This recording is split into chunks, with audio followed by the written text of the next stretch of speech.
Of course, naranasan mo nang sumakit ang iyong ulo, hindi ba?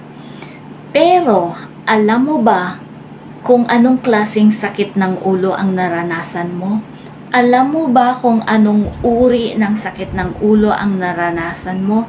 At kung ano ang indication meron ang sakit ng ulo na naranasan mo? Kung hindi pa, panoorin mo ng buo itong video na to nang malaman mo kung ano ang indication ng isinasakit ng iyong ulo. Yan ang pag-uusapan natin ngayon. Meron akong 6 na uri ng sakit ng ulo na ipaliliwanag sa inyo ngayon. Number 1 ay tension headache. Itong tension headache ang pinaka-common na headache na sakit ng ulo. Yung aching pain na mararanasan natin, mararamdaman on both sides ng ating ulo. And pwede itong accompanied by muscle tension or yung may makakapakang small lumps, yung mga knots and tenderness o yung pag tinatch ang ating shoulders, yung ating balikat ay masakit. So, ano ang indication nito? Maaaring dahil sa iyong stress or anxiety, marami kang iniisip or inaalala or nagwo-worry ka ng husto. Poor posture and fatigue. Number 2 ay migraine headache. So, itong migraine headache ay intense, throbbing. Akala mo may sariling pulso, may sariling puso yung sakit ng ulo na yun na pumipitik-pitik, nagpapulsate, parang may pulso na ang tawag dyan, pumipitik-pitik, throbbing pain sa isang side ng ating ulo. Pwede kang nasusuka or sumusuka, and sensitive ka sa light, sensitive sa ingay, at sensitive sa iyong mga naaamoy. May blurring disturbance, yung aura, minsan blurred ang vision mo, hindi mo na lalo yung aura, lalo yung mga tao, hindi mo na minsan naaaninag kung sino, or may blind spot ka kasi in one side lang ng ating ulo. Ano ang indication ng migraine? Migraine ay nati-triggered ng ating kinakain.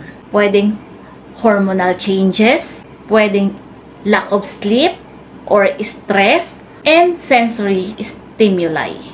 Number 3, cluster headache. Itong cluster headache ay severe, intense, sharp pain. Parang sharp kasi parang kang sinaksak ng isang matalas na bagay na nag-o-occur in a cluster. Ibig sabihin, sa isang area, usually sa ating around our eye. So, pwedeng pakiramdam natin ay nandun sa ilalim ng ating mata or nasa palibot ng ating mata. Kaya ang nangyayari ay magkakaroon ka ng teary eyes, naluluha-luha yung iyong mata, mapula ang iyong mga mata, naluluha-luha. And minsan ay parang nagdudrop na yung iyong eyelids. Pwede ka rin magkaroon ng runny nose and facial sweating.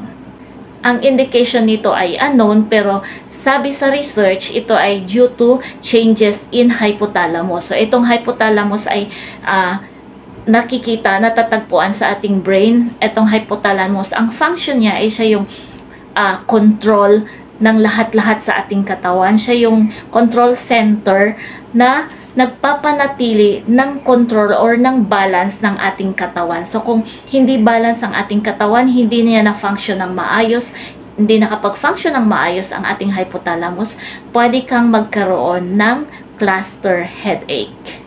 4, sinus headaches. Itong sinus headaches ay syempre due to congestion ng ating mga sinuses and infection. So, ang pain dito ay malalim and throbbing pain, yung parang tinutusok-tusok din na pain dito sa ating forehead or sa ating mga dito sa ating mga nose bridges kung saan mayroon tayong sinuses. Siyempre, ang indication ay meron kang sinusitis. Number 5 ay ang rebound headache. So, itong rebound headache, siguro ngayon nyo lang din to narinig.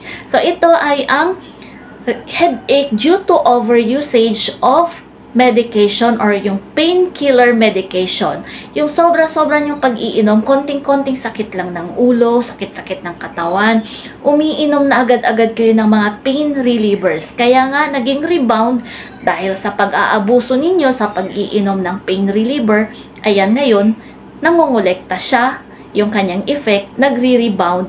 Ang mangyayari ay magkaroon kayo na ng frequent headache. So, ang indication nga ay overuse of taking pain reliever medication, especially yung pain reliever na mayroong caffeine or mayroong opioid. And number 6, exertional headaches. Itong exertional headaches ay nangyayari during or after exertion or exercise. Ang klase ng pain nito ay parang tumitibok-tibok din, pulsating, throbbing pain na pwedeng mag-last ng few hours.